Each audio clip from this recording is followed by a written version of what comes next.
반갑습니다. 파일링 디렉터를 일주일에 한 번은 해야 되는데 늦었습니다. 요즘 마라톤을 한번 완주를 해보려고 뒤늦게 러닝을 시작했거든요.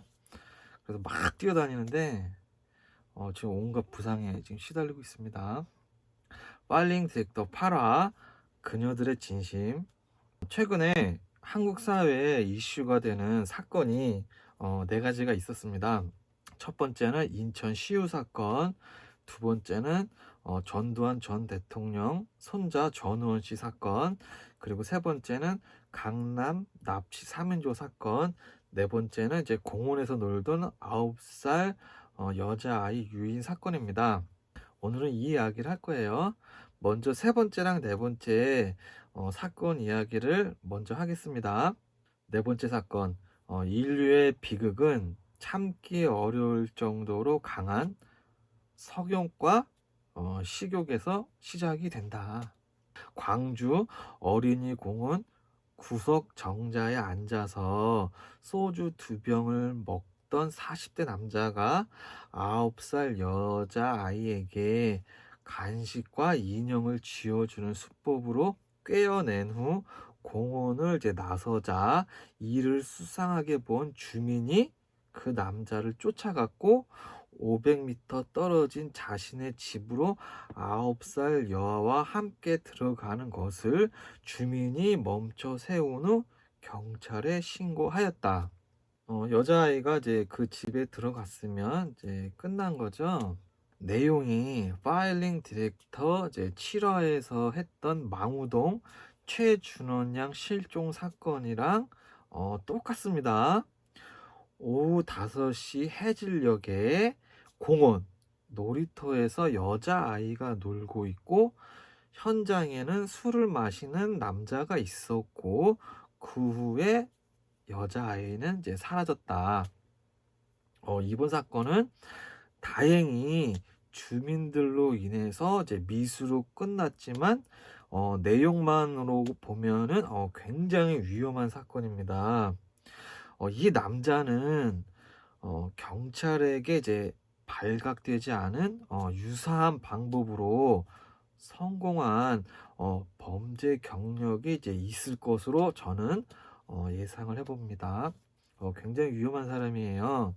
물론 스스로 자백을 하진 않겠지만 한번 경찰이 조사를 잘 해봤으면 좋겠습니다. 이런 소아 성의 이런 사건들을 이렇게 보면요, 단발성으로 끝나는 경우가 없습니다. 이 남자는 단발성 소아 성애자는 아닐 것이다. 요즘 같은 세대에 이런 사건이 있을 수 있을까라고 이제 생각할 수 있는데 여자 아이들이 유인이 됩니다. 최소한 10명 중에 4명 정도는 유인이 돼요. 그래서 이제 여자 아이를 이제 자녀로 둔 분들은 그 부분에 대해서 항상 교육을 해야 됩니다. 그리고 낯선 사람도 요즘은 경계를 해야 되지만 낯선 사람이 주는 이제 먹을 것 함부로 취식을 하면은 이제 안 되는 시대입니다.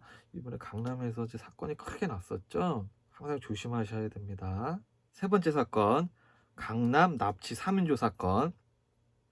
밤 11시 46분 강남 역삼동 이제 푸르지오 아파트 앞에서 귀가하는 여성을 납치 후 대청댐 인근에 이제 안매장을 합니다. 납치할 때 주변에 사람도 있었고 택시도 있었고 CCTV도 있었는데 대범하게 범행을 합니다. 범행 자체만 보면 많이 무모해 보이죠. 이들은 3개월간 미행만 하고 진척이 없으니까 다급한 마음에 감행하지 않았나 그렇게 봅니다. 그렇게 봐도 이제 이들 범행을 보면 범행이 많이 이제 허술해 보이잖아요.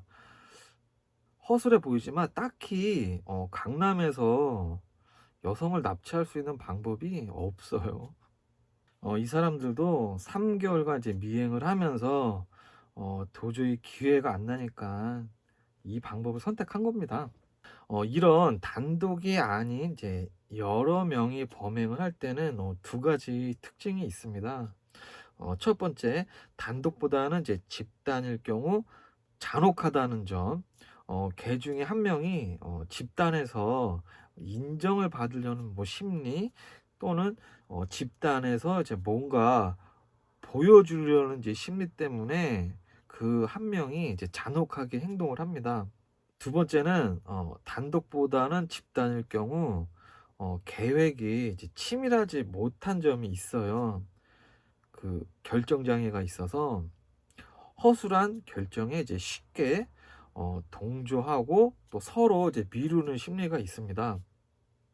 혼자서는 먹을 거 잘 선택하는데 딱 두 명이 모이면 막 메뉴를 갖다가 막 고민을 많이 하죠. 그리고 차 안에 범행 도구랑 이제 주사기 이런 것들이 이제 그대로 있었다. 서로 이제 치우라고 이제 미루는 거죠. 이 계획을 세우는 지식이라든지 기술 같은 것들은 이 뇌를 훈련을 하고 경험을 하면은 이제 발전을 하는 겁니다. 직업적 경력이나 전과가 이제 늘어나거나 아니면 이제 책이라든지 영화 같은 것을 이제 많이 보면서 계획을 세우다 보면 이 뇌에 해마라고 하죠. 해마 같은 이제 신경세포가 이제 그쪽으로 이제 발달을 하게 됩니다. 그러면서 경력자가 되고 이제 기술자가 되고 이제 범죄꾼이 됩니다. 이제 그런 면에서 이 사람들은 좀 많이 이제 어, 부족해 보입니다. 지역적으로도 외국인 노동자들도 강남에서는 범죄를 저지르지 않습니다. 같은 범죄라도 강남에서 저지르면 대서특필돼 갖고 이제 난리가 납니다. 대한민국 한복판 강남은 이제 권력과 부가 집중된 곳으로 여기에서 범죄를 저지르면 이제 괘씸죄가 적용이 됩니다. 이것은 다른 나라도 똑같습니다. 범인들은 신상이 다 공개가 되었던데 이게 지방에서 만약 했으면은 신상이 공개가 안 됐을 수도 있어요. 강남이라서 공개가 된 것일 수도 있어요. 이들은 어, 계획을 세우고 이제 강도 목적으로 납치 안매장까지 했기 때문에 이 사람들 인생은 이제 끝이 났다. 범인 이 경우 같은 경우는 뭐 HID라는 이야기가 있는데 이런 범죄사를 보면은 HID가 이제 종종 등장을 해요. 어디서 등장을 하냐면은 이제 1999년 그 신창원 검거할 때 그 가스 검침어 있잖아요. 그분도 이제 HID 출신이었고요. 그리고 2002년에 그 경기 용인 수원 택시로 이제 연쇄 유명한 사람들이죠. 김경훈이랑 이제 허재필 사형 선고받은 사람입니다. 한 명은 자살하고 이 사람들이 이제 번호판을 훔치러 갔을 때 거기 사설 경비원들한테 이제 제압이 돼가지고 이제 검거가 되거든요. 그 사설 경비 업체 직원도 이제 HID 출신들입니다. 항상 이렇게 좋은 일에 HID가 이제 떴었는데 이번에는 좀 안 좋게 연루가 됐네요. 두 사건은 이렇게 정리를 하겠습니다. 나머지 두 사건. 첫 번째는 인천 시우 사건, 두 번째는 전두환 전 대통령 손자 전우원 씨 사건. 인천 시우 사건이랑 전두환 전 대통령 손자 전우원 씨 사건에는 공통점이 있습니다. 뭘까요? 공통점이 이제 무엇일까요? 이 두 사건에는 공통적으로 그녀들이 등장을 합니다. 그래서 파일링 디렉터 파라의 제목이 그녀들의 진심입니다. 이 두 사건에는 공통적으로 그녀들이 등장합니다. 그것은 바로 계모입니다. 서로 성향이 약간 다른 계모 두 명이 등장을 합니다. 1차 사이코패스와 2차 사이코패스가 성향이 완전히 다르듯이 인천 계모와 전우원 씨 계모는 약간 다릅니다. 인천 계모는 초등학생 시우를 5년 동안 무차별적으로 육체적 폭행을 가해서 비참한 모습으로 사망하게 만듭니다. 명백한 학대입니다. 전우원 씨 계모는 다 아시는 탤런트였던 이제 박상아 씨입니다. 박상아 씨는 육체적 폭행은 없습니다. 하지만 전우원 씨는 이제 이렇게 말합니다. 나는 살면서 박상아 씨랑 대화를 나눈 게 이제 10번도 안 된다. 박상아 씨는 학비 지원 및 학자금 대출 요청을 외면했고 아버지와의 연락도 이제 차단시켰다. 그 날짜로 본다면 그 전재용 씨랑 이제 박상아 씨는 2001년부터 이제 만남을 가지다가 2003년에 미국에서 결혼식을 올렸으니 오랜 시간 동안 전우원 씨랑 박상아 씨는 대화를 10번도 안 한 겁니다. 계모랑 10번의 대화도 안 했고 계모는 학자금 요청도 외면하고 아버지랑 연락도 이제 차단시켰다. 이것을 이제 학대로 볼 수가 있느냐? 그것은 여러분 각자 판단하세요. 그럼 전원 씨가 지금 왜 이런 행보를 보일까? 저는 전원 씨에게 마키아벨리가 군주론에서 인간을 규정을 할 때 말한 명언을 적용하면 그 이유를 이제 쉽게 알 수가 있다고 이제 생각을 합니다. 제가 봤을 때 전우원 씨는 약을 하는 정신 나간 이제 멍청이가 아닙니다. 제가 봤을 때 전우원 씨는 철저하게 이제 계산기를 두들기고 본인에게 이제 이득이 되는 행동을 하는 것입니다. 똑똑한 사람입니다.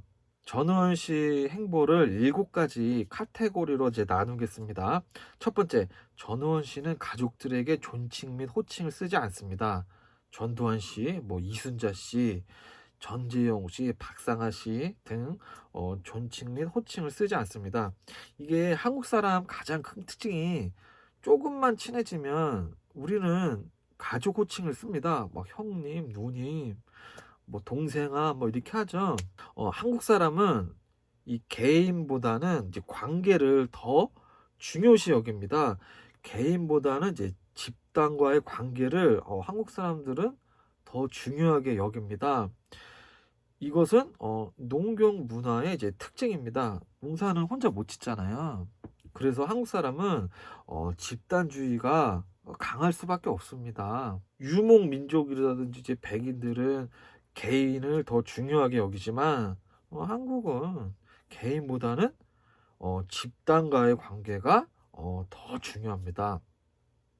그런데 가족에게 호칭 및 존칭을 쓰지 않는다. 이것은 가족들에 대해서 이제 증오하고 있다. 더더욱 전두환이 천국에 갔다고 생각하지 않습니다. 이렇게까지 말을 합니다. 이런 거는 계산기를 이제 두들기고 말하는 겁니다. 두 번째, 가족 전체를 비판하고 약점을 이제 공개를 합니다.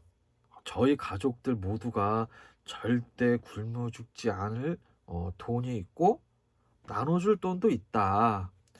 호텔에서 초화스러운 가족 식사를 너무 많이 한다. 집안 비밀 장소에 돈이 있다. 뭐 이런 말을 하죠.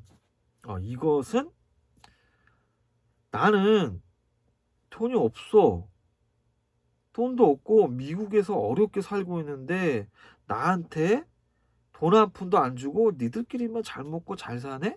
니들 한번 엿대 봐라. 세 번째, 아버지 이제 전재용에 대해서는 전재용 씨는 뱀의 혓바닥으로 회개를 하고 뒤에서는 이제 악마의 짓을 하고 있다. 이렇게 말을 했죠. 아버지 혓바닥이 뱀 혓바닥이라고. 전재용은 앞에서는 목사가 되려 하고 착한 척 다 하면서 뒤에서는 서류 조작을 해서 미국으로 도망가려 하고 있다. 수백 명의 여자들과 바람을 폈다. 어머니와 법적으로 결혼해 있는 상태에서 박상아 씨와 오랫동안 이제 바람을 폈다. 막 그런 수치스러운 것들 하나도 공개 안 하고 오히려 나를 정신 이상자로 몰아가고만 있다. 이것은 이제 아버지랑 이제 끝난 겁니다.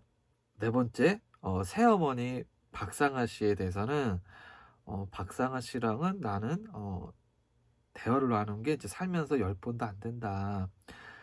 박상아는 이제 가족 모임이나 교회에 가면 이제 그렇게 착한 척을 한다.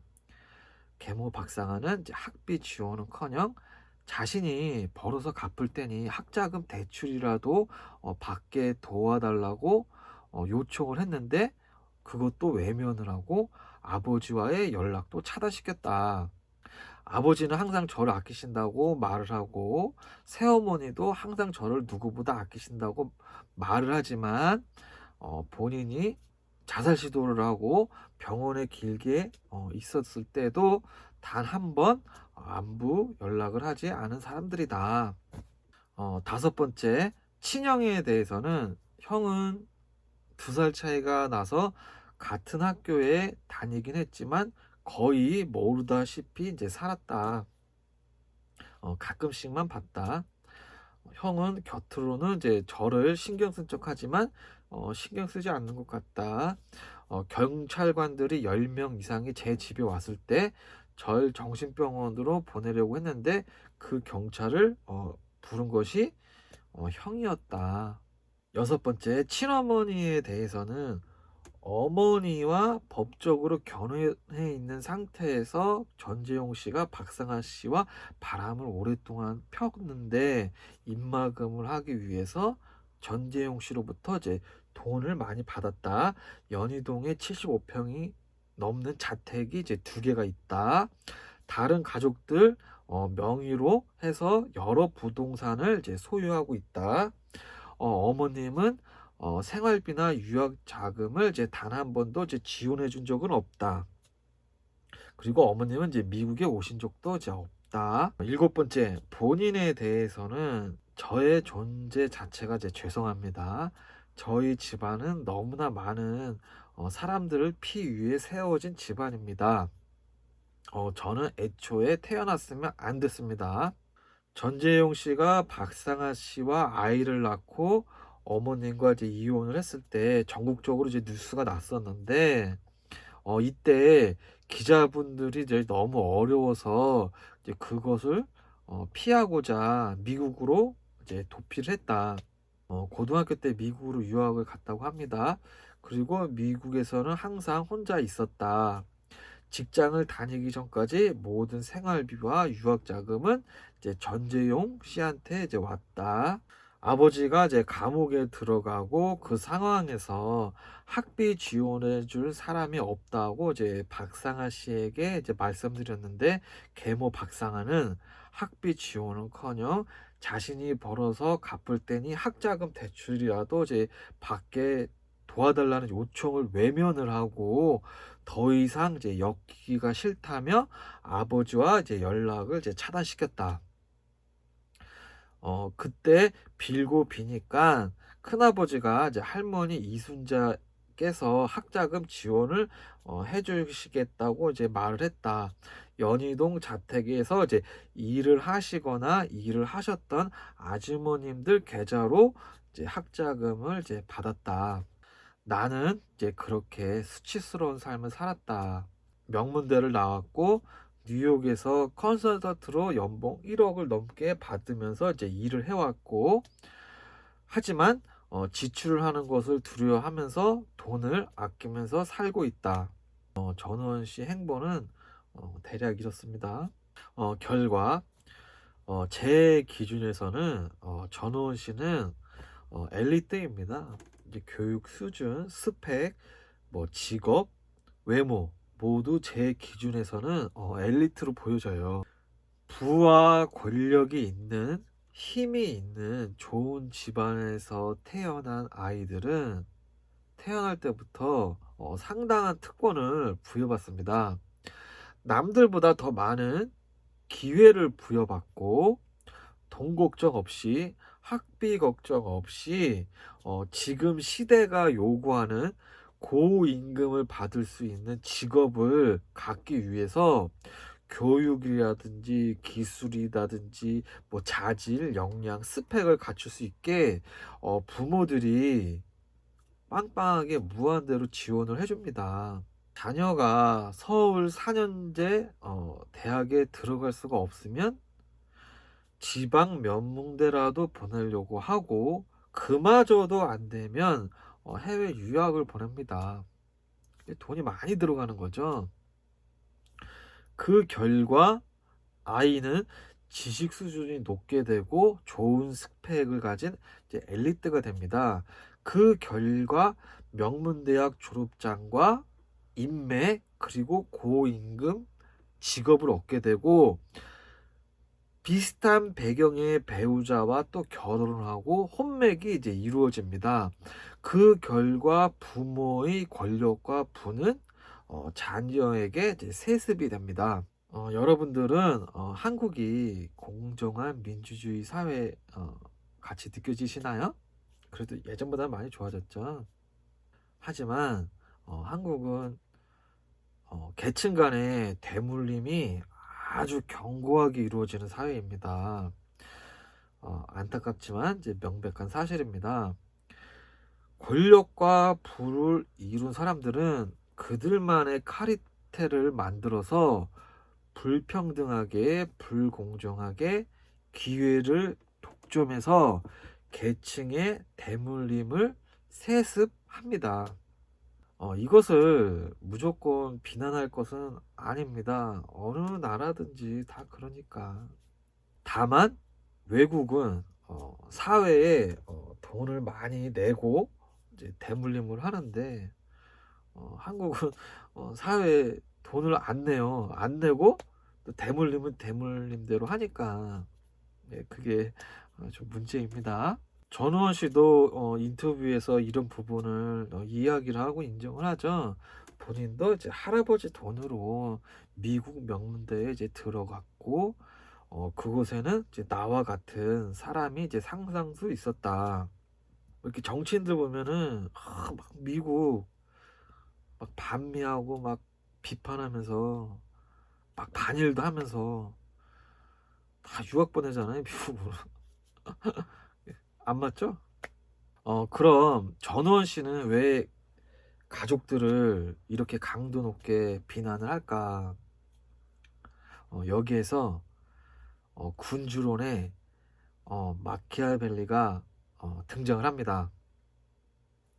아버지 전재용이 수많은 여자랑 바람을 피던, 이혼을 하던 전우원 씨에게는 상관이 없습니다, 사실. 그리고 계모 박상아랑 살면서 뭐 이야기를 10번 하던 안 하던, 뭐 남처럼 살던 전우원 씨랑은 아무 상관이 없습니다.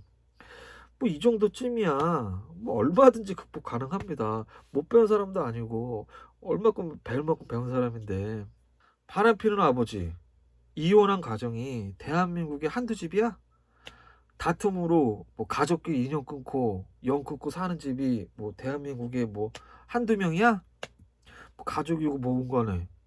나한테 선 넘으면 안 보면 그만이지. 이런 것들은 얼마든지 극복을 하고 참을 수가 있습니다. 그런데 인간이 절대 못 참는 것이 있습니다. 마키아벨리가 군주론에서 이렇게 말합니다. 인간은 자기 아버지를 죽인 자는 잊을 수 있는데 자기의 재물을 뺏어간 자는 결코 잊을 수 없다. 용서할 수 없다. 인간은 욕망덩어리입니다. 인간은 물질을 가장 중요시 여깁니다. 물론 안 그런 사람도 있겠지만, 아버지를 죽인 자는 잊을 수 있어도 내 재산을 빼앗아 간 자는 절대로 용서할 수가 없습니다. 잃은 목숨은, 아버지 목숨은 되돌릴 수가 없지만 잃어버린 내 재물은 다시 이제 찾을 수 있기 때문에 용서할 수가 없습니다. 뭐 인간관계에서도 그렇잖아요. 사소하게 밥 한 끼 값이나 몇만 원 때문에 상당히 불쾌한 일이 발생을 하고 몇만 원 때문에 인간관계도 이제 끝이 날 수가 있습니다. 그만큼 물질은 중요하다. 전원 씨가 인터뷰에서 기자분에게 이렇게 말을 합니다. 꼭 말씀드리고 싶은 게 하나 있습니다. 저와 형이 어릴 때 저희가 모르는 상태에서 아버님께서 저희 밑으로 많은 재산을 상속을 했습니다. 부동산 개발회사의 지분 20% 정도, 그리고 이태원의 이제 큰 아파트, 그리고 제가 알지도 못하는 이제 회사의 지분을 엄청 많이 가지고 있었다.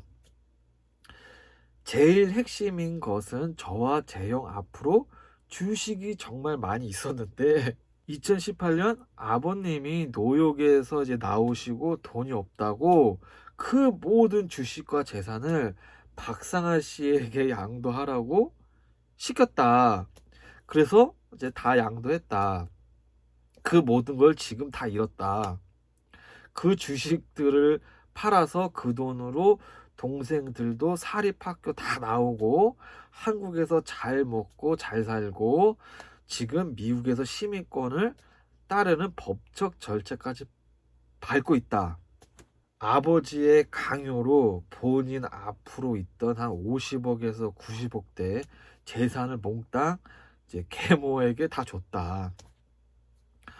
이것은 아버지를 용서할 수가 없습니다. 여러분이라면 용서가 되시나요? 저는 용서를 할 수가 없습니다. 저는 전우원 씨가 충분히 이해가 갑니다. 더더욱 전우원 씨가 보통 사람이 아니잖아요. 전우원 씨는 전두환 손자입니다. 뭐 제 영상을 보고 뭐 정치 이야기하고 싶은 사람 뭐 마음대로 하세요. 정치적 공과 사를 떠나서 이렇게 남자 대 남자로 전두환이라는 남자를 봤을 때 전두환은 늑대다. 알파남. 전두환은 알파남이에요. 자기 수하 그 33명 정도죠. 자기 수하 33명을 데리고 대한민국을 통째로 지고 삼긴 사람입니다. 양들이 들판에 10,000마리가 있어도 산에서 늑대 한 마리가 내려오면 끝납니다. 목숨을 건 전두환과 그를 따르는 33명의 하나회 회원들한테 대한민국 전 군이 제압이 되고 나라 전체가 넘어갔습니다. 징기스칸도 웅칸한테 전투에서 패하고 이제 최악의 이제 상황에서 부하 19명 남았잖아요. 19명 데리고 이제 흙탕물 먹으면서 맹세하잖아요. 징기스칸도 본인이랑 생사고락을 함께하는 최후의 19명을 데리고 그 어마어마한 제국을 건국을 합니다. 전두환도 목숨을 건 33명을 데리고 대한민국을 먹어버립니다.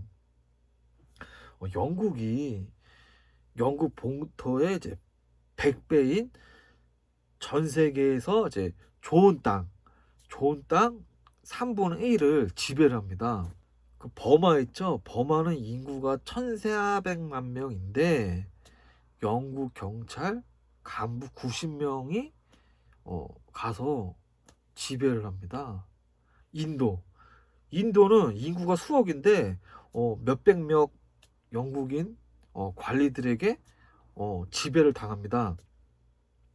그 잉카 제국도 그 168명한테 전투에서 패해가지고 무너집니다. 우리도 사실 일본한테 전쟁다운 전쟁도 하지도 않고 이제 나라가 넘어가서 그래서 사람들이 열받아 하는 거예요. 만약에 KO 당했으면은 깨끗이 끝나겠지만 싸우지도 않았는데 넘어가니까 열받는 거죠. 막 이런 지배, 막 혁명, 쿠데타 이런 것들을 보면 소수가 다수를 제압하는 경우가 많습니다. 이때 조건은 소수는 목숨을 걸고 달려든다. 상대가 아무리 수가 많아도 내 목숨이 중요하고 내 안위가 중요하고 목숨을 안 걸면 목숨을 건 전두환과 그 33명한테 그게 안 되는 겁니다. 그런데 전원 씨가 보통 사람도 아니고 그런 전두환 손자인데 그 피가 흐르는 거죠. 외모도 전두환 전 대통령이랑 똑같잖아요. 굉장히 잘생겼잖아요. 그런 전원 씨 앞으로 있던 재산을 몽땅 계모 앞으로 가져가 버리고 한 푼도 안 줬다. 그래도 한 10%는 줘야죠. 한 푼도 안 주고 본인은 미국에서 생활고에 허덕였다. 아버지고 뭐고 그냥 들이받아 버리는 거죠. 제가 미국에서 뭐 생활을 해본 건 아니지만 그 TV 프로그램 같은 거 보잖아요. 이렇게 방송을 보면 뉴욕에서 연봉 1억을 받잖아요. 그 생활이 빠듯하대요. 그 막 연봉 5천만 원 받는 사람은 막 노숙을 하고 그래요. 주거비가 너무 높아서. 그러니 전원 씨가 뉴욕에서 연봉 1억 이상을 받아봤자 거기서는 아주 그냥 죽어나는 거죠. 그때 미쳐버리는 겁니다. 마키아벨리. 내 재산을 빼앗는 자는 부모라도 용서할 수 없다. 막 단순하게 전원 씨가 막 약을 하고 막 저런다 하고 이제 단순하게 저는 보진 않아요. 교육도 많이 받은 사람이고 많이 본 사람이고 상황 판단이 무모한 사람이 아니에요. 이 사람은 똑똑한 사람입니다. 계산기를 다 두들기고 행동하는 것으로 저는 보여집니다. 지금 전우원 씨 행동은 절대 손해보는 장사가 아닙니다. 할아버지 재산은 직계 자식들이 다 나누었으니 친척들이 전우원 씨에게 돈을 줄 일이 없죠. 그 재산 다툼을 할 때 어이구 친척들끼리 살벌해요. 그리고 아버지한테 돈을 받아야 되는데 아버지 재산은 계모에게 이제 다 가 있으니 돈을 받을 희망이 없죠. 아버지 앞으로 있으면 추징되니까. 그리고 자신은 앞으로 있던 건 또 아버지가 다 가져가갖고 여름 받지. 뉴욕에서 직장 생활해 봐야자 이거 답 없지. 전우원 씨는 돈이 나올 구멍이 없어요. 그런데 돈이 나올 구멍이 딱 한 군데 있죠. 친어머니. 친어머니가 지금 돈이 많죠. 이때 전원 씨는 어머니한테 붙어야 돼요. 친어머니. 지금 이 집안은 재산 다툼 때문에 부모와 이제 자식 간에 이제 삔또가 상했고 그리고 그 남편과 그 박상한 씨한테 매우 감정이 안 좋은 이제 친어머니의 복수극이 이제 시작이 되었다. 구도가 친어머니랑 전호원 씨가 이제 한편 먹고 전재용 박상아를 이제 폭격을 하는데 그때 파편이 먼저 이제 친척들까지 이제 튀고 있다. 그 목표는 전재용 씨랑 이제 박상아 씨일 겁니다. 그 여자가 한을 품으면 무섭잖아요. 그 전우원 씨 그 친어머니가 그 박상아 씨를 가만두겠어요? 그분께서 언젠가 한번 치지. 그래서 지금 전우원 씨는 친어머니한테 이제 붙었다. 아주 좋은 선택입니다. 저라도 이제 그렇게 했을 것 같아요. 그리고 사람이 대범해가지고 카메라에 나와가지고 막 절해버리니까 이제 상대방에서는 이제 속수무책 당하는 거죠. 그 친어머니한테 이제 이쁨을 많이 받을 겁니다. 그 남녀 간의 사랑이라든지 그 가족 간의 이제 가족애라든지 현실적으로 물질이 이제 가장 중요하잖아요. 젊은 시절에 돈이 최고인 줄 알았는데 인생을 오래 살다 보니 역시 돈이 최고더라. 오스카 와일드. 그렇게 돈이 중요해요.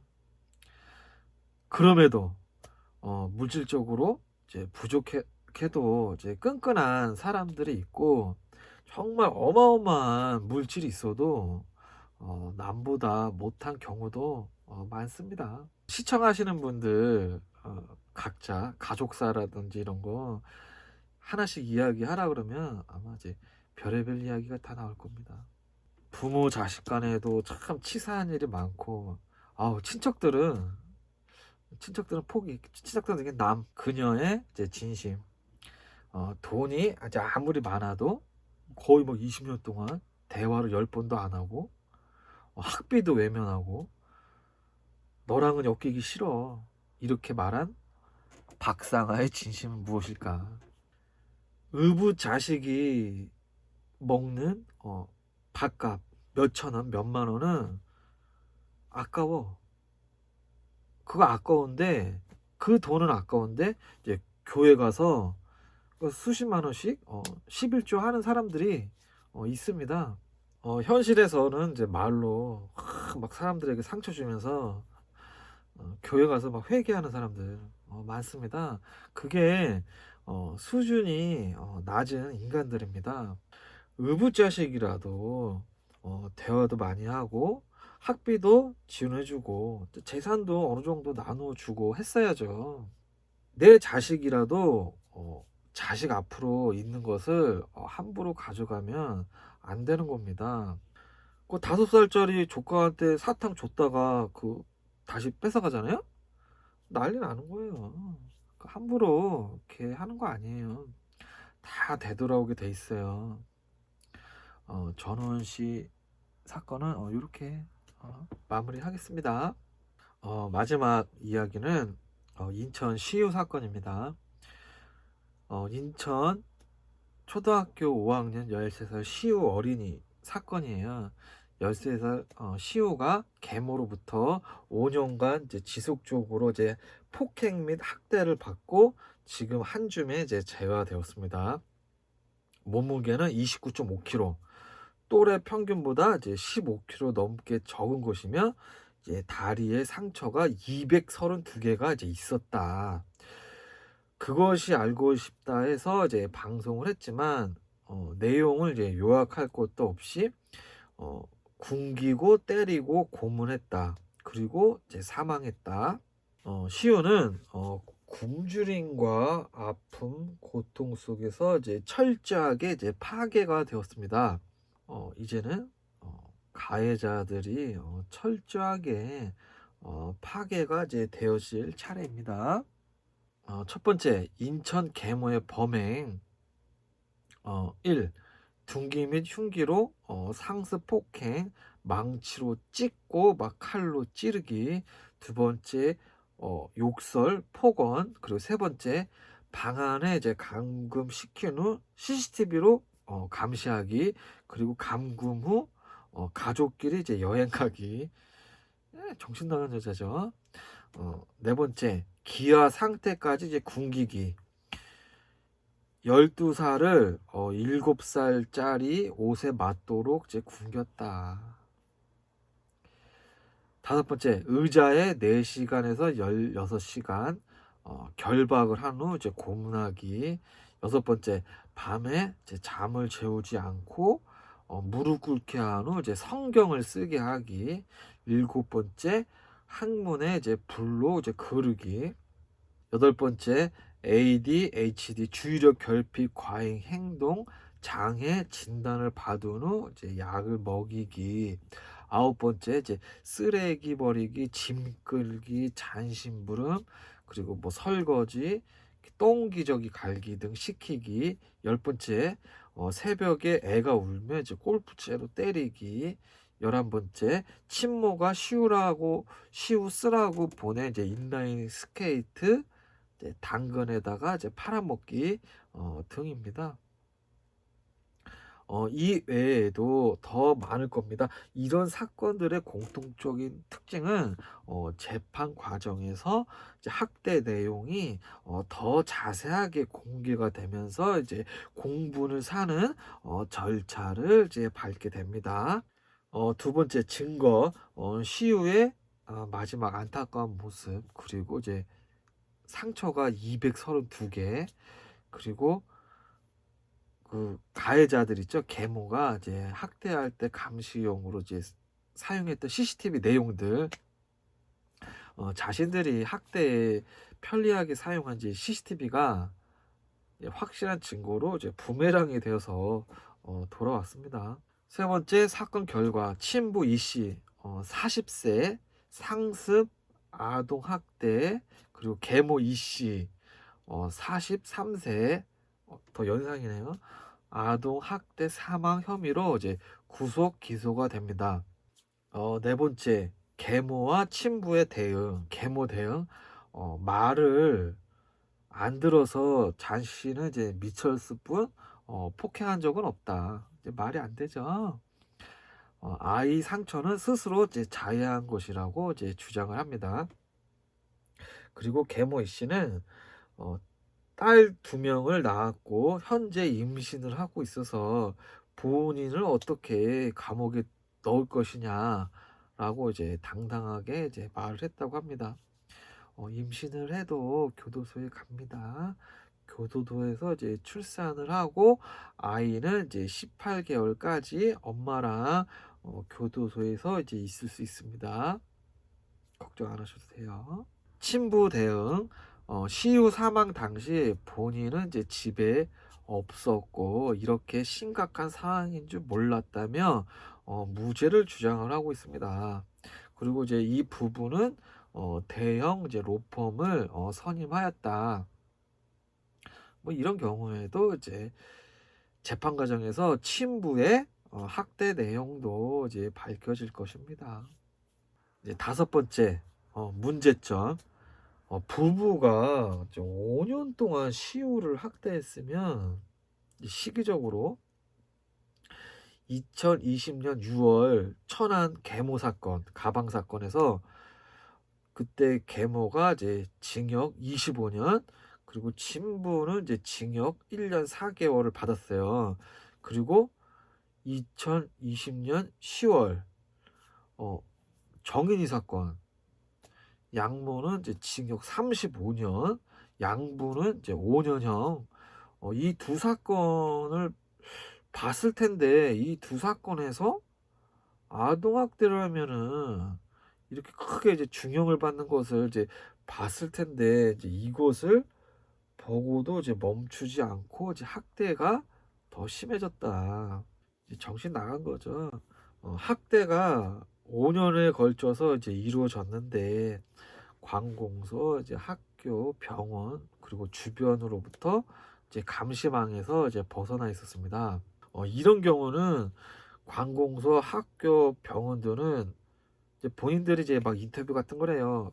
우리가 개입할 수 없는 개입 뭐 권한이 부족하다고 이제 막 그런 인터뷰를 하면서 이제 책임을 이제 회피하는 모습을 보이는 게 대부분 순서예요. 이제 그러나 이제 대중은 이제 가만히 있지는 않죠.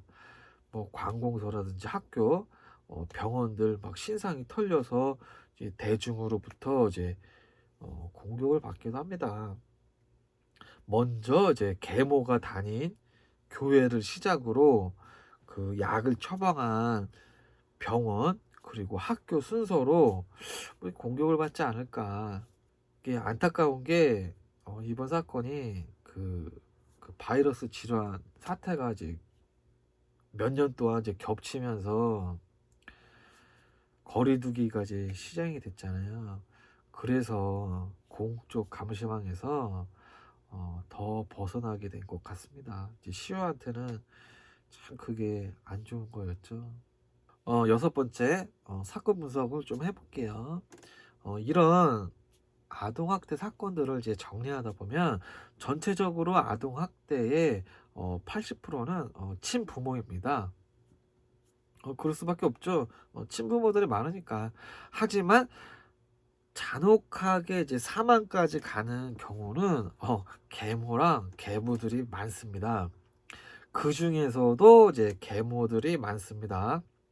동서양을 막론하고 학대하는 계모와 학대받는 의붓 자식 이야기는 하나의 이제 구도로 정해져 있습니다. 장화, 홍련전, 콕지, 팥지, 뭐 백설공주, 뭐 신데렐라. 악의 대표 주자는 계모입니다. 저도 계모한테 하나 너무 심하게 당해가지고 복수하고 싶어요. 사실 계모한테. 아동에게 이제 상상도 못할 잔혹한 짓을 저지르는 범죄자들이 있잖아요. 그냥 아기들 다 귀엽잖아요. 인간은 다 성애자예요. 아기들 다 귀엽잖아요. 근데 이제 그게 이제 도가 지나치면 범죄형 소아 성애자가 되는 거지. 인간은 다 기본적으로 아이를 이뻐해요. 그런데 그런 아이들한테 잔혹한 짓을 한다. 뭐 조두순, 뭐 고정석 이런 범죄자들 어떻게 그렇게 귀여운 아이들에게 이제 그럴 수가 있느냐. 뭐 국내에는 자료는 없지만 해외 자료를 이렇게 살펴보면은 그런 범죄자들과 인터뷰를 하잖아요. 인터뷰를 할 때, 야, 너 어떻게 저렇게 막 1살, 2살짜리 아이들한테 그렇게 잔혹해질 수가 있느냐. 왜 그랬어? 이렇게 물어보면은 그런 사람들이 이렇게 대답을 해요. 아무리 여자아이가 어려도 그냥 본인이랑 피가 섞여 있지 않으면 그냥 하나의 여자로 보인다고 합니다. 그래서 잔혹해질 수 있다고 합니다. 그런 범죄자든 뭐 개부든 계모든 인간은 나랑 이게 피가 안 섞이면은 그 사람한테 이제 얼마든지 잔혹해질 수가 있다. 아동 학대에 대해서 제 영상을 지금 보시는 분들 중에 분명 아동 학대를 어린 시절 당한 분이 계실 겁니다. 나이가 40대 이상인 분들, 뭐 제 또래 학교에서 뭐 선생님들한테 많이 맞고 또 군대 가서 힘들고 또 사회 나와서도 이제 녹록치는 않죠. 90년대, 2000년 초반은 지금이랑 사실 많이 달라요. 가슴 깊은 곳에 상처가 있더라도 이제 잘 극복하시기 바랍니다. 저도 학대 많이 당했어요. 근데 잘 버티고 있죠. 계부라든지 계모가 다 나쁜 건 아니에요. 좋은 계부, 계모들도 있고 양모, 이제 양부도 있겠지만 제 개인적인 이제 생각으로는 유목민족이나 미국 같은 사회는 남의 자식을 양육하는 것이 그 사람들은 가능하지만 한국 사람은 힘들다고 봅니다. 유목민족이랑 농경민족이랑 관계 설정이 많이 다르잖아요. 유목민족이랑 서양 사회는 막 노인을 좀 냉대하죠. 노인을 냉대하고 한국 같은 농경민족은 노인을 우대를 합니다. 한국은 정통적인 이제 농경 사회고 또 내부적으로 대립이 극심하기 때문에 더 폐쇄적이고 물론 지금 한국 젊은이들은 농사를 짓지 않으니까 노인들을 뭐 그전만큼 이제 우대하지는 않지만 그리고 우리 어린 시절 노인 대하는 거랑 지금 젊은 사람들이 노인들 대하는 거랑 많이 달라요. 또 속담에도 있죠. 검은 머리 이제 짐승은 이제 거두는 게 아니다라는 말이 있듯이 남의 자식을 거두는 게 쉬운 일이 아닙니다. 인간은 본질적으로 속물입니다. 막 내가 길 가다가 남에게 이제 칭찬받을 도덕적인 행동을 이렇게 했을 때 나도 모르게 그 찰나의 순간 나의 내면 속에는 누군가 핸드폰으로 나의 이 모습을 찍어서 인터넷에 올려주기를 바라는 그런 계산기를 두들기고 있습니다. 유명인들 아무도 모르게 기부를 했는데 결국에는 뉴스에 나옵니다. CCTV가 뻔히 찍고 있는 것을 아는 장소에서 도덕적인 행동을 하는 것을 이제 어떻게 봐야 하느냐. 고의적으로 바이럴 마케팅하는 모습을 뉴스라든지 이런 데서 저는 보면 좀 그런 게 좀 느껴져요. 일반인이나 유명인들이 아이를 입양을 해서 양육을 할 때 양육비가 사실 많이 들잖아요. 현실적으로 경제적 손실이 큽니다. 그러나 입양을 해서 가정을 이루는 그 모습이 뉴스에나 이제 언론에 나온다면 그 아이를 양육할 때 들어가는 양육비보다 더 큰 이익을 보게 되는 겁니다. 사람들에게 받는 관심과 명성과 존경, 이것은 돈으로 값을 정할 수 없는 가치입니다. 입양을 해서 주위로부터 이제 칭찬을 받고 존경을 얻는다면 계산상 손해보는 장사가 아니라 이익입니다. 의붓자식 시유가 있어야 인천 계모는 교회에서 이제 좋은 사람으로 평판받고, 그러면 계모의 옷가게에도 이제 도움이 될 것이고 남편 개인 사업에도 도움이 됩니다. 그리고 교회 내에서 또 계급도 이제 올라가겠죠. 인간은 다 계산기를 두드리고 행동하는 겁니다. 너무 인간을 비하를 하나요? 나는 신이다 종교 단체에 스스로 몇십억을 기부를 합니다. 몇십억 기부를 한 사람이 피해자일까요? 물론 피해자입니다. 다만 저는 그렇게 기부를 하면서 그 조직 단체에서 맨 앞에 앉을 수 있는 특권과 그 교주로부터 받은 직책과 그에 따른 대우를 사람들로부터 이제 받았다. 그 안에 사람들로부터 존경을 받고 관심을 받고 대우를 받았다. 사람에게 대우를 받으면 얼마나 기분이 좋아요? 기부한 몇십억은 이제 그 값이다. 냉정하게 이야기해서 교주가 그 사람들에게 존경과 관심을 받을 수 있는 기회를 그들에게 팔았고, 그들은 그것을 샀고 그것을 이제 누리고 이제 소비했다. 그리고 그럼으로 인해서 다른 사람이 더 기부하도록 앞장선 것도 있다. 너무 냉정한가요? 세상에 공짜가 어딨어. 톨스토이가 말했잖아요. 인간이 참기 힘든 세 가지 욕망이 있다. 도박보다 성욕이 힘들고, 이 두 개를 극복을 해도 허영은 정말 참기 힘들더라. 허영 그거죠. 남에게 이제 인정받고 대우받고 싶은 마음. 이거는 정말 못 참는다. 나르시즘 있는 사람은 허영 절대 못 참습니다. 연예인병 걸리면 약이 없다고 하잖아요.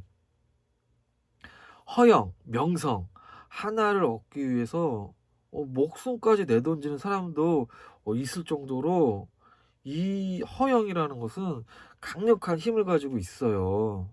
뭐 저나 뭐 여러분이나 대중으로부터 존경받고 관심받고 대우받을 수 있을 것 같으세요? 없습니다. 광화문이 꽉 찬 뭐 광화문 앞에 가서 아무리 생쇼를 해도 누가 저에게 관심을 줍니까? 몇 초 비웃음거리가 될 뿐입니다. 사람들에게, 대중에게 관심과 존경을 받으려면 압도적으로 잘나서 뭔가 보여주던가 뭔가 수많은 대중이 영광할 수 있는 이제 목표를 달성했던가 그게 없다면 돈이 많이 들어갑니다. 기부한 수십억은 대우받은 그 놀이값이다. 나이가 많다고 무조건 어른도 아니고 결혼하고 부모가 되었다고 어른이 아닙니다. 개차반들은 지천에 널려 있습니다. 내 자식도 힘든데 의붓 자식을 기르는 게 그게 쉬운 일이 아닙니다. 박상아 씨를 봐요. 전우원 씨랑 남보다도 못한 관계입니다. 아무리 돈이 많으면 뭐해.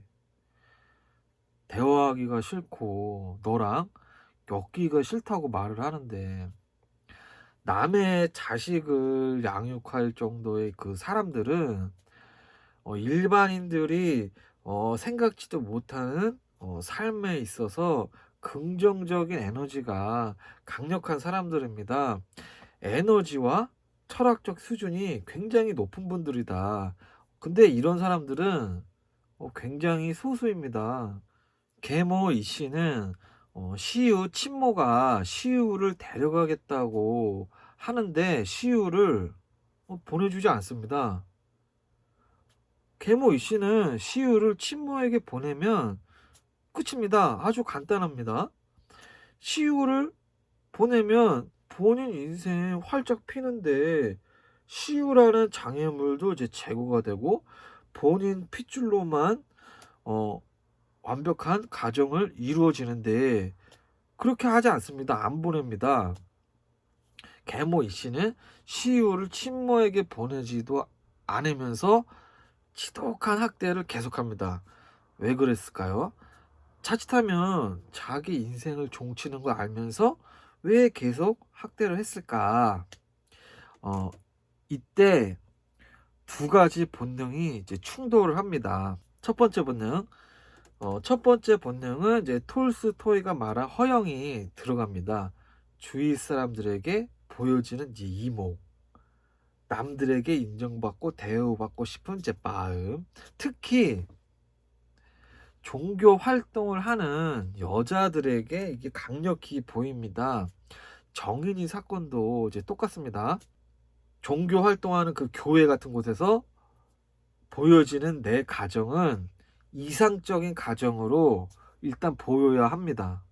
종교 활동을 하면 종교 활동을 하지 않은 사람들에 비해서 주변에 사람이 많고 대인 관계가 복잡하고 많죠. 봉사활동도 많이 다니고 주변에 사람이 많은 만큼 말이 굉장히 많습니다. 교회나 절, 그 안에서 수많은 말들이 있고 정치가 있다. 그 쌀벌할 겁니다, 거기. 분명 인천 이씨 계모는 교회 및 주변 사람들에게 시우 친모는 친자식을 버린 세상에서 가장 나쁜 여자로 이야기를 했을 것이고 본인은 친자식도 아닌 아이를 거둔 아주 착한 여자로 본인을 포장했을 것입니다. 그로 인해서 주위 사람들로부터 칭찬받고 존경받고 관심을 받았을 것입니다. 이것은 아주 달콤합니다.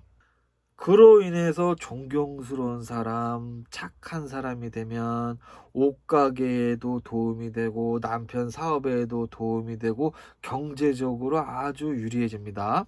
또한 자신의 과거 또한 싹 다 덮을 수도 있습니다. 예를 들면 불륜으로 만나서 남자를 이혼을 시키고 그 남자와 재혼을 해서 그 남자의 자식을 기르게 된다면 불륜, 가정을 파탄낸 여자에서 착한 여자로 둔갑이 됩니다. 아주 좋죠. 정인이 사건에서 정인이 양모는 정인이를 입양을 해서 방송도 여러 번 출연을 했습니다. 정인이를 입양을 안 했으면 본인이 무슨 수로 방송에 나와?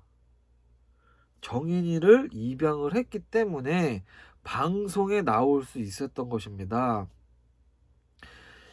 기우, 계모 이씨도 기우를 데리고 교회에 가서 활발한 활동을 했을 것입니다. 내가 남의 자식을 거둔 이렇게 착한 여자다. 내가 만든 가정은 이렇게 이상적으로 좋다. 내 옷가게에서 옷을 사라. 이것은 공식입니다. 남자들이 체면을 많이 차릴 것 같잖아요. 아닙니다. 여자들 체면이 남자들보다 몇 배 더 위입니다. 여자는 남에게 보여지는 모습이 가장 중요합니다. 물론 사람마다 다를 수는 있겠지만 계모는 시우를 데리고 교회 가서 다 했어. 노래도 부르고 같이 봉사도 다니고 다 했어. 좋은 가정으로, 정말 좋은 가정으로 사람들에게 다 보여줬어. 그래서 친모에게 보낼 수 없는 겁니다. 시우가 없으면 계모가 만든 버블, 그 보호망이 터지니까. 인천 계모는 그 오만형 나르시즘의 그 특징이죠. 남을 착취하고 지배적인 거래를 하는 오만함과 타인에게 과시하는 노출증이 있는 겁니다. 남을 착취한다, 시우를 학대한다, 지배적인 거래를 하는 오만함, 시우를 달라는 친모를 이제 함부로 대하고 욕하고 비난하고 이제 깔보면서 시우는 보내지 않는다. 그리고 타인에게 과시하는 노출증, 의붓자식을 이제 거둔 나는 이제 착한 여자. 계산기를 두들겨 보면 시우를 보냈을 때 계모 입장에서는 큰 손해입니다. 시우가 없으면 주변인들로부터 그리고 남편으로부터 나의 주도권이 없어지는 겁니다. 그리고 남편이랑 또 친모랑 시유로 다시 또 이제 연결고리가 하나 생기니 계모 입장에서는 매우 불편합니다. 그래서 눈앞의 이득 때문에 그리고 남편과 친모의 그 관계 때문에 시우를 보낼 수가 없었다. 많은 사람들이 사실 그 눈앞의 이득에 사리분별을 못해요. 그 엘리트들이랑 개차반들 차이가 그 이득을 볼 때 딱 갈려요. 엘리트들은 하나의 이득 목표가 딱 정해지면 딱 뭉쳐서 각자 분담된 임무를 완수를 하고 목표가 달성되면 딱 이익을 나눠 가지고 그냥 흩어집니다. 깔끔하게. 뉴스에 많이 나오죠. 그런데 이 개차반들은 이득 목표가 딱 정해져서 딱 뭉치면 목표 달성도 하기 전에 이제 서로 속이고 막 불만 생기고 뒤통수 치고 난리가 납니다. 이 개차반들 특징이에요. 강남 3인조 사건 서로 동업하다가 서로 뒤통수 치는 거죠.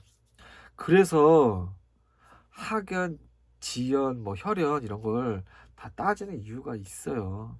그 길에서 만난 사람은 길에서 헤어질 확률이 사실 높아요. 저는 뭐 이 세상에서 좋아하는 뭐 사람들은 많지만 아직 존경하는 사람은 사실 없어요. 하지만 의붓자식을 거두어서 잘 케어하고 잘 성장시킨 분이 계시다면 한치의 망설임 없이 저는 그분을 존경한다고 이제 말을 하겠습니다. 두 번째, 유전적 본능, 허영, 나르시즘, 사회적 평판, 경제적 이득 때문에 시유를 보내지 못하는 상황에서 자기 본자식이 두 명이 태어났다. 이런 경우 해피엔딩으로 이제 끝나는 경우를 본 적이 있으세요? 뭐 역사적으로나 거의 없죠.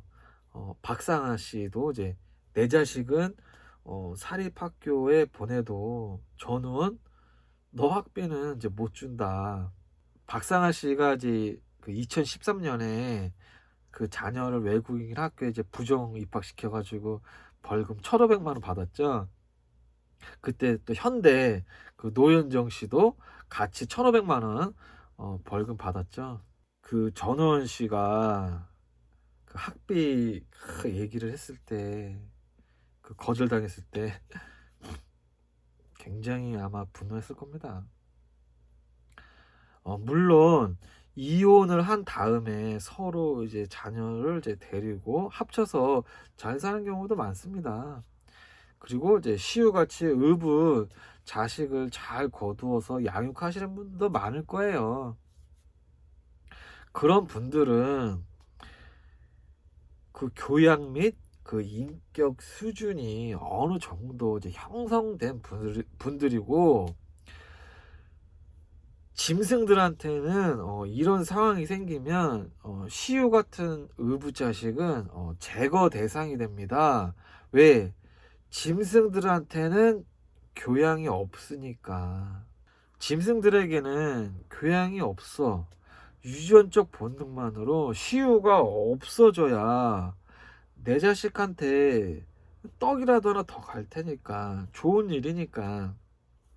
특히 수컷, 아버지가 강력한 보호망이 돼줘야 하는데 그렇지 못하면 이제 끝납니다.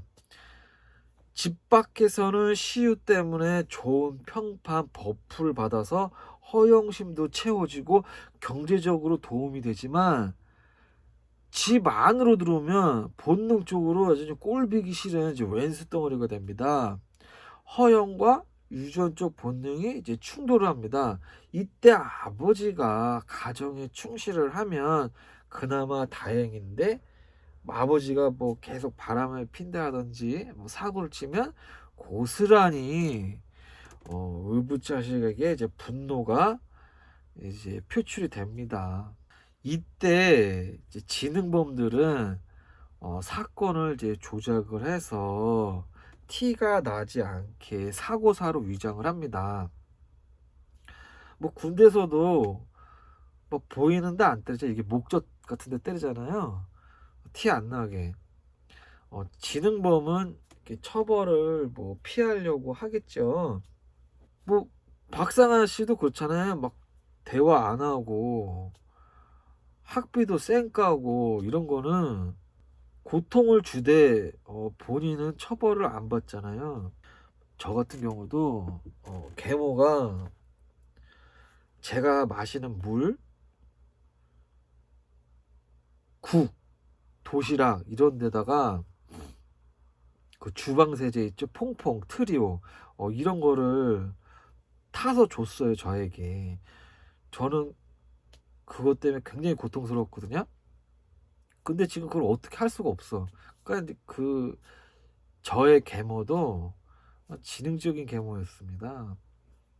지능적인 여자들은 이제 그렇게 하는데 무식한 자들은 이제 그런 생각 자체를 안 해요. 2023년 요즘 세상에 애를 굶겨가지고 뼈랑 가죽만 남기고 몸에 상처가 300군데가 있는데 그걸 의사가 그냥 넘어갑니까? 처벌. 그럼 이 부분은 이제 어떤 처벌을 받게 될까?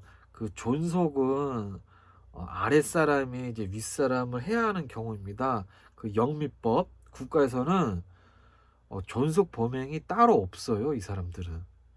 근데 악질적 존속 범행 외에는 그 존속도 일반 범행이랑 똑같이 처벌합니다. 그 백인들 그 대단해요. 그러나 한국은 다르다. 한국은 부모가 자식을 해한 경우보다 자식이 부모를 해한 경우 더 가중 처벌을 받습니다. 한국에서는 자식이 부모를 해한 경우를 왕에게 쿠데타를 일으킨 강상죄 수준으로 처벌을 해왔어요. 왕이 백성의 아버지니까 뭐 고려 인종 7년 충주에서, 그리고 이제 조선 중종 12년 이제 밀양에서 이제 존속 사건이 있었는데, 고려 시대나 이제 조선 시대에 존속 사건이 일어나면 그 집을 허물고 이제 웅덩이를 만듭니다. 파가저택. 아예 그냥 집을 다 없애버리는 거죠. 그리고 그 고를 이제 강등을 시키거나 아예 혁파, 그냥 없애버릴 정도였습니다. 그리고 부모를 해한 존속 죄인은 이제 거열령에 처해집니다. 그 거열령이 그 사극을 보면 이제 목이랑 사지에 소랑 이제 묶어갖고 당겨갖고 탁 찢은 다음에 팔도에 그 시체를 이제 게시를 하죠. 현대사에서는 그 1948년 여순 사건 당시 그 진학군이 그 여학생 한 명을 자동차에 묶어서 거열한 적이 있어요. 전쟁이라는 게 굉장히 무섭습니다. 전쟁은 여자의 얼굴을 하지 않는다. 그 20년 이상 장기 실종 아동 숫자가 뭐 거의 900명 가까이 되잖아요. 이 중에 분명히 부모로 인해서 이제 사망했고 암매장된 아동 사건이 있을 겁니다. 학대 후 사망하자 이제 암매장한 다음에 실종 신고한 경우가 분명히 있을 것이다. 막 자식을 불태워버리거나 암매장해버리거나 하는 사건이 꽤 있어요. 최근에도 2016년에 뭐 평택, 고성, 청주, 구미, 전주에서 있었습니다. 죽은 건 죽은 거고 나는 처벌받으면 안 되잖아요. 그러니까 딱 그렇게 해버리는 거죠. 그리고 이제 한국 재판 판결을 보면 뿌리 깊은 저 유교적 관습이 있어요. 시신을 안 매장하면 징역이 더 나오고 그 토막을 내잖아요. 그러면은 징역이 더 나옵니다. 그 2012년에 부천에서 초등학생 1학년 자녀를 토막 낸 사건이 있었거든요. 그때 징역이 30년 나왔습니다. 많이 나온 거예요. 그럼 시우 계모 이 씨는 이제 징역이 얼마나 나올까? 그러면 이제 판례를 좀 봐야겠죠. 대표적인 사건 이제 몇 개만 이야기할게요. 그 첫 번째 사건이 2008년에 2월 울산 계모 오시 사건.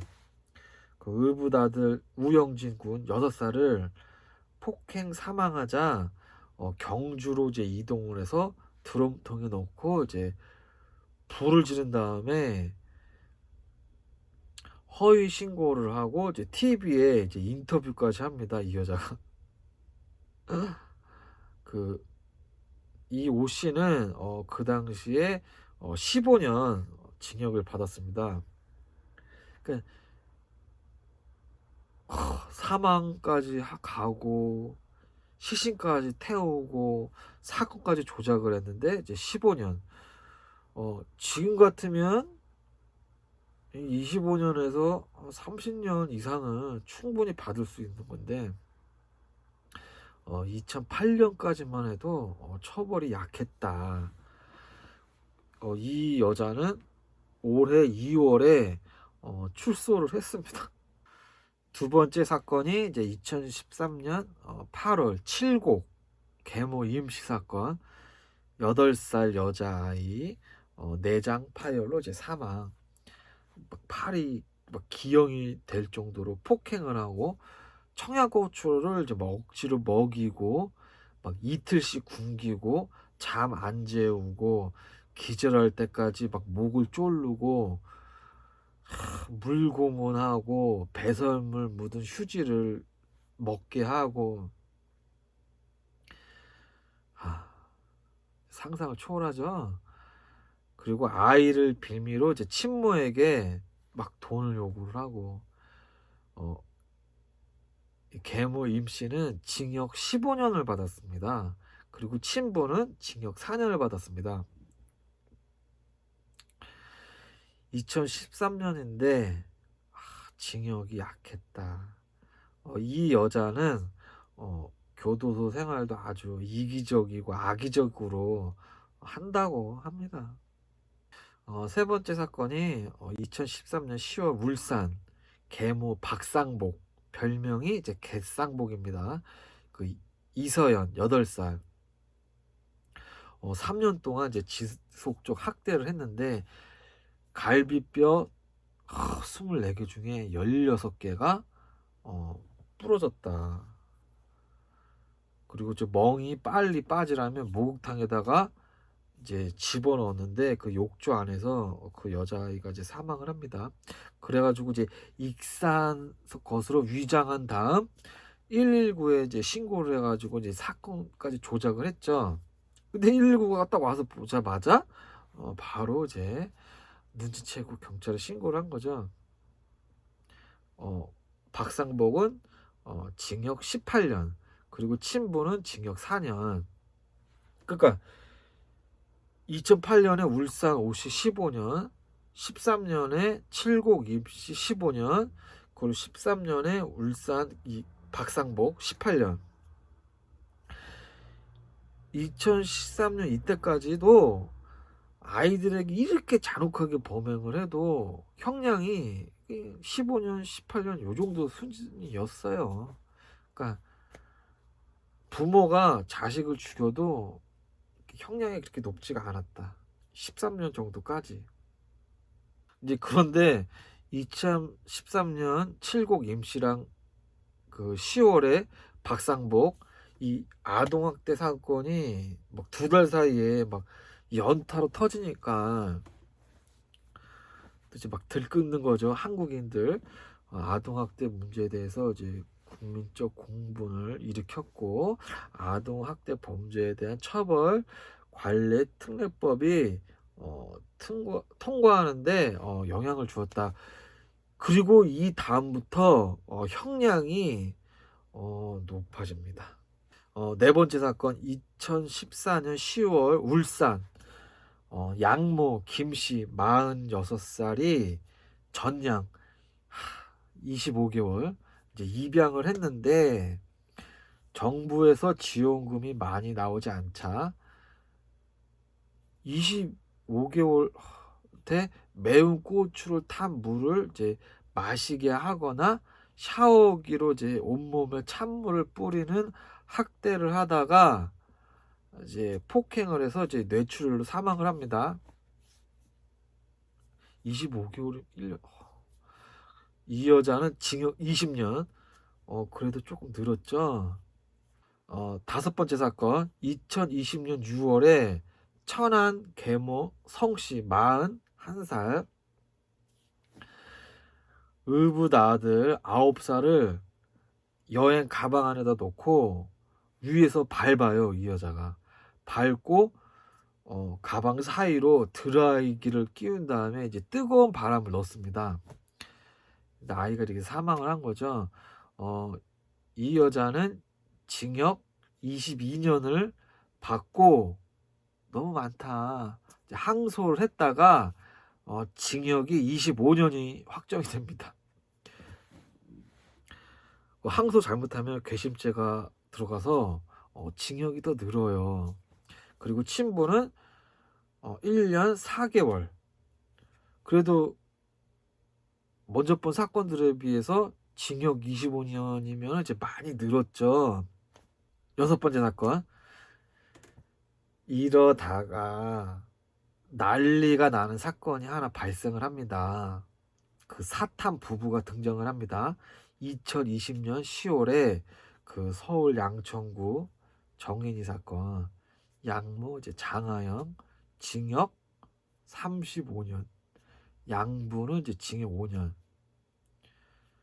장하영이 34살이었으니까 만창을 하면은 69세에 출소를 합니다. 그 정인이 사건 때 엄마들이 그 난리가 나서 법원 앞이 막 난리가 나고 그랬어요. 막 머리 끌어당기고.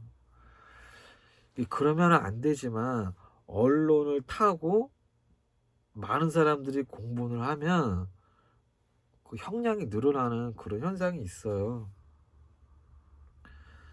그 지방에서 일어난 사건은 정말 한 줄 뉴스 나오고 막 그냥 금방 잊혀지는데 그런 게 있죠. 그 남자들은 멍석을 말 때 눈치를 보거든요. 그리고 막 이렇게 막 법원 앞에 막 몰려가거나 이런 직접적인 행동을 안 해요, 남자들은. 그런데 이제 여자들은 멍석을 말 때 눈치를 안 봅니다. 막 더더욱 막 법원 앞에서 막 직접 막 모여가지고 행동을 해버리잖아요.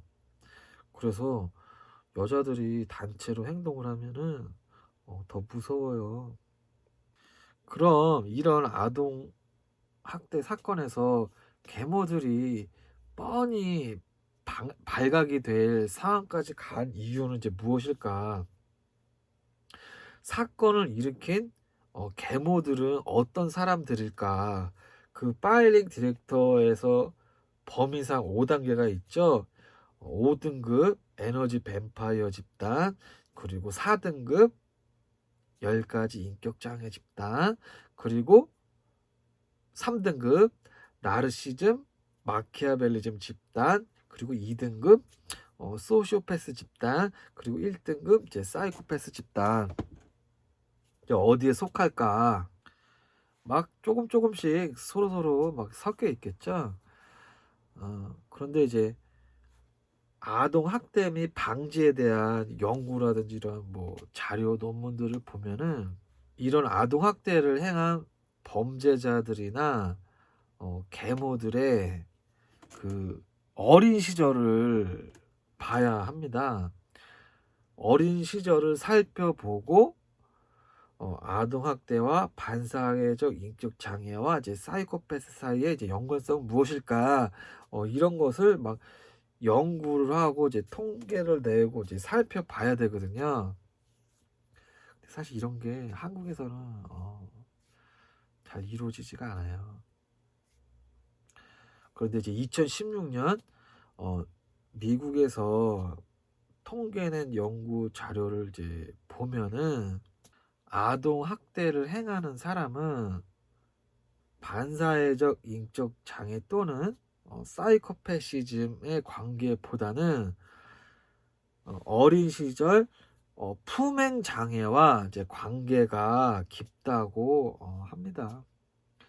품행 장애는 이제 타인의 뭐 권리를 침해하고 반복적으로 규범 및 규칙을 뭐 위반하고 사람과 이제 동물에 대한 신체적으로 잔혹하게 이제 공격성이 높고 뭐 도둑질, 거짓말, 뭐 가출, 뭐 무단 결석 이런 품행 장애가 어린 시절에 있었던 사람들이 이제 아동 학대를 이제 많이 한다고 합니다. 이 품행 장애는 불안 및 우울증이랑 연관이 있는데 다시 불안 및 우울증이 발생하는 이유는 부모와 관련이 있기 때문에 그래서 이제 어린 시절을 보아야 한다. 인간이 어린 시절이 중요하잖아요. 인간도 그렇지만 강아지들도 그래요. 강아지들도 아기 때 어땠냐에 따라서 성견이 됐을 때 많이 틀리거든요. 그래서 어린 시절이 중요하다. 사이코패스 성향을 가지고 이제 태어났는데 부모의 좋은 영향으로 사회적 엘리트가 될 수도 있고 부모가 안 좋아 그러면 범죄자가 되는 겁니다. 지금 제 영상을 이제 보시는 분들 중에 구독자분 중에 주거 환경이 아파트 5층 이상 거주하는 분들은 그 조사 결과가 그래요.